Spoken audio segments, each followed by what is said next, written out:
Assalamualaikum warahmatullahi wabarakatuh. Apa khabar murid-murid sekalian? Hari ini bersama lagi dengan Cikgu Mi dalam subjek Sains tahun 3. Hari ini kita akan belajar terhadap bahan-bahan untuk kita tentukan sama ada bahan tersebut adalah sifat bahan berasid, bahan beralkali ataupun bahan neutral. Di bawah standard pembelajaran 8.1.2. Okey, kita lihat buku aktiviti muka surat 72, 73 dan 74. Okey. Adakah kamu bersedia? Okey, jom kita pergi kepada muka surat 72 terlebih dahulu ya. Ini dapatan cikgu lah. Uji kaji cikgu yang cikgu dah buat.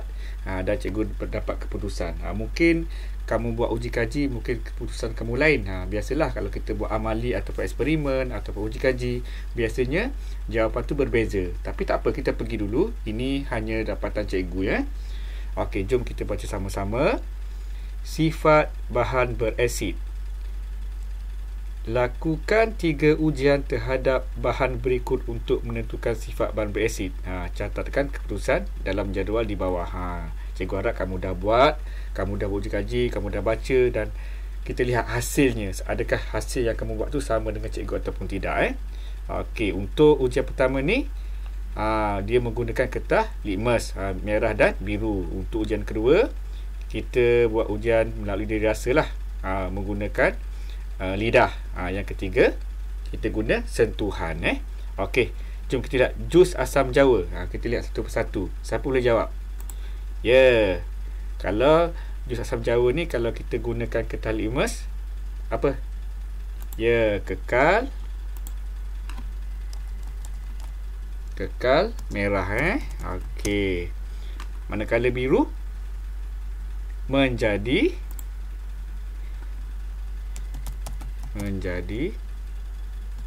merah Okey.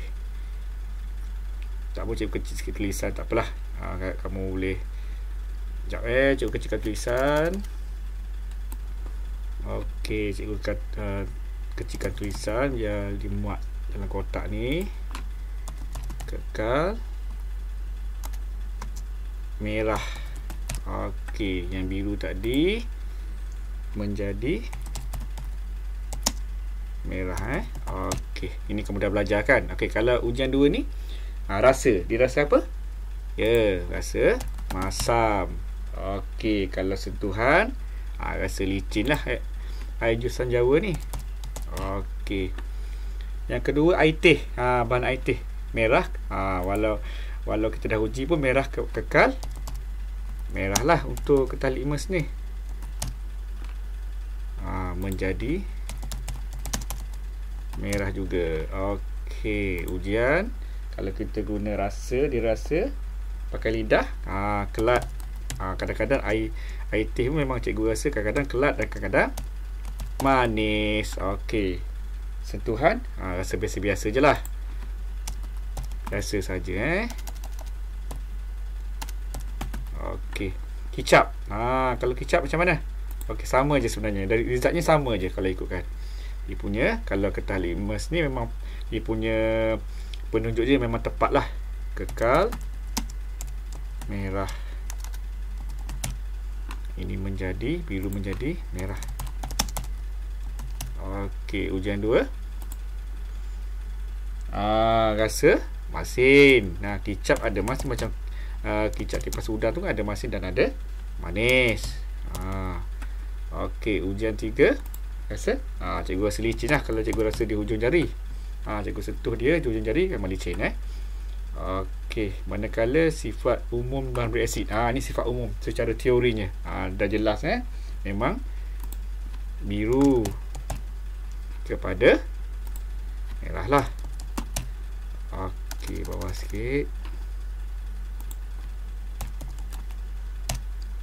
Rasa macam mana? Dalam buku teks pun ada. Kalau kamu rujuk dalam muka surat 19 hingga 110 tu memang ada. Kalau kamu baca perlahan, memang ada jawapan dia Rasa dia apa? Ya, rasa dia masam. Sifat asid ni masam. Sentuhan dia perit. Rasa perit. Okey, kadang-kadang asid ni dia juga boleh menghakis Memang secara umumnya kalau asid, kalau dia punya lagi kuat dia punya tu, kadang-kadang muka kita pun kalau kena asid ataupun tu jadi pedih tapi secara umum kita ambil perit lah. Okey, soalan seterusnya, bolehkah kita menentukan sifat bahan berasid hanya melalui sentuhan dan rasa? Mengapa? Jawapannya tidak, kerana sifat bahan berasid jika diuji melalui sentuhan dan rasa, bukanlah dalam buku teks pun ada sebenarnya, bukanlah penunjuk sikit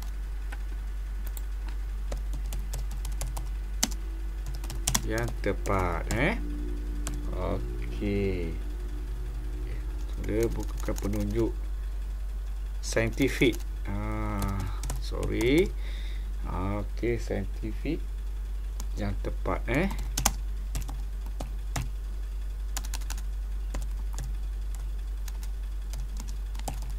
Oleh itu, ia lebih tepat diuji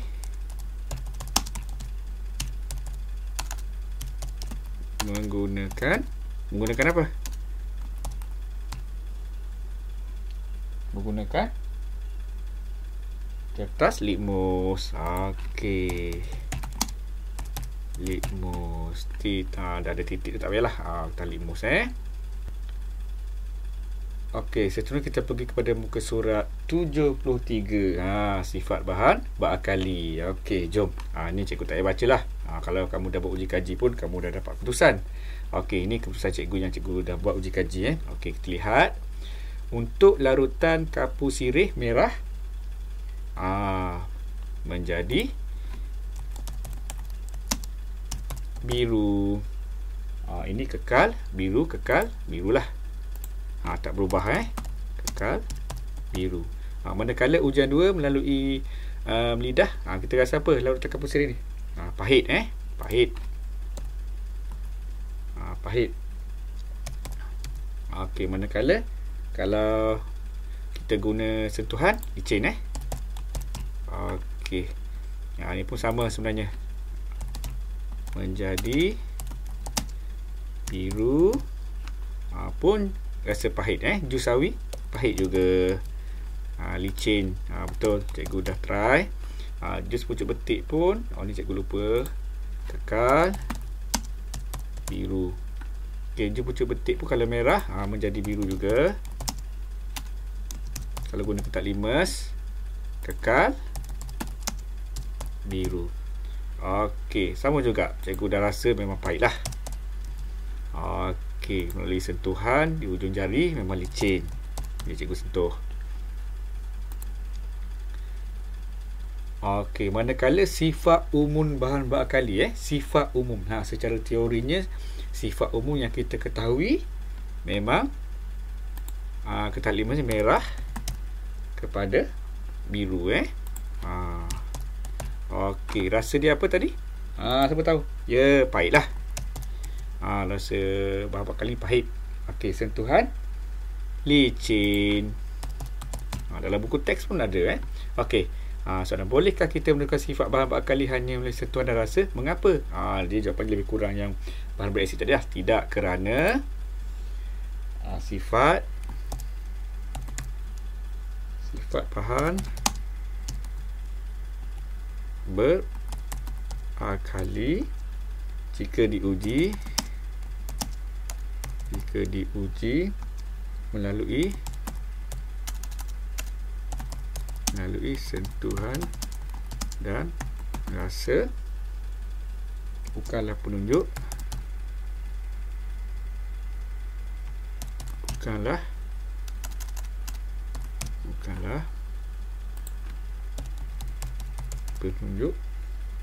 saintifik yang tepat.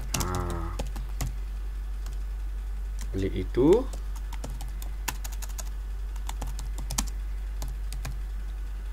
ia lebih tepat diuji dengan kertas litmus. Okey, settle. Okey, jom kita pergi kepada muka surat 11, sifat bahan neutral. Okey, kamu dah buat, kamu dah baca ikut arahan ni untuk uji kaji.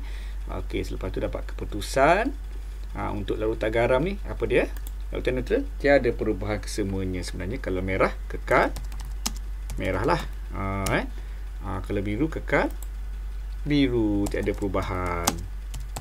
Okey, kalau ujian 2 ni, kalau kita rasa larutan garam ni rasa apa? Masin lah. Masin kalau kita sentuh, kalau cikgu rasa kesat sebenarnya. Sebab garam kan dia punya sifat dia macam pekat-pekat kan. Cikgu rasa kesat bila dicampur larutan garam ni. Bila kita buat campuran larutan tu rasa kesat. Ini merah, kekal merah, biru, kekal biru untuk larutan gula. Okey, rasa apa larutan gula ni? Manis. Gula kan manis. Okey, pun rasa kesat kalau cikgu buat ujian. Okey, air mineral kekal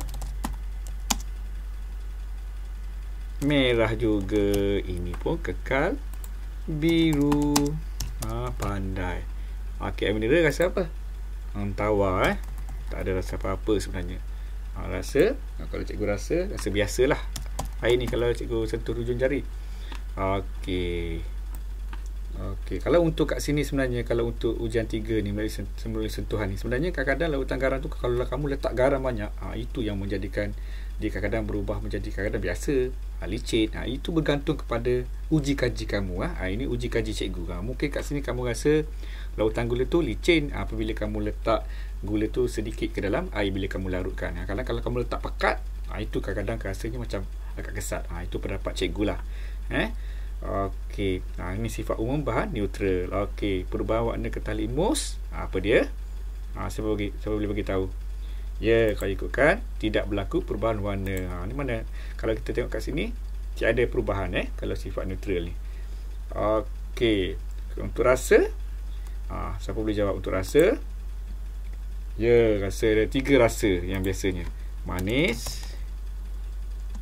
Lagi manis, masin. Satu lagi tawar. Kalau yang masam tu dah sifat asid. Satu lagi yang pahit bersifat alkali. Jadi 3 rasa ni bersifat neutral. Sentuhan macam mana? Kalau sentuhan secara teorinya licin dan kesat. Untuk bahan neutral lah. Okey, kita pergi lagi. Bolehkah kita menentukan sifat bahan neutral hanya melalui sentuhan dan rasa? Mengapa? Tidak, kerana kenapa? Siapa boleh jawab? Tadi cikgu dah tolong. Siapa yang boleh bagi tahu cikgu apakah yang terjadi untuk bila kita tentukan sifat bahan neutral hanya melalui sentuhan dan rasa? Mengapa? Kenapa tidak? Siapa boleh tahu? Ya, kalau ikutkan macam tadi juga, kerana sifat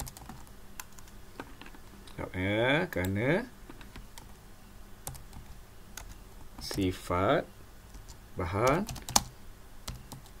neutral jika diuji melalui sentuhan dan rasa bukanlah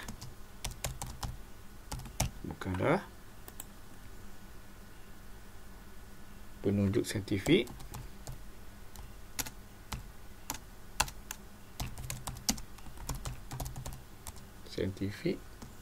yang tepat. Biasa guna kertas litmus yang tepat kan. Jadi oleh itu ia lebih tepat lebih tepat menggunakan lebih tepat diuji dengan kertas litmus. Okey, titik. Okey, setakat itu sajalah penerangan cikgu pada hari ini. Agak kamu boleh fahamlah.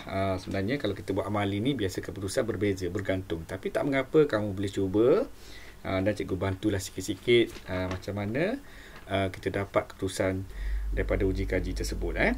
Cikgu harap dapat membantu kamu dalam video ringkas cikgu ni. Okey, selamat belajar. Jumpa lagi. Bye.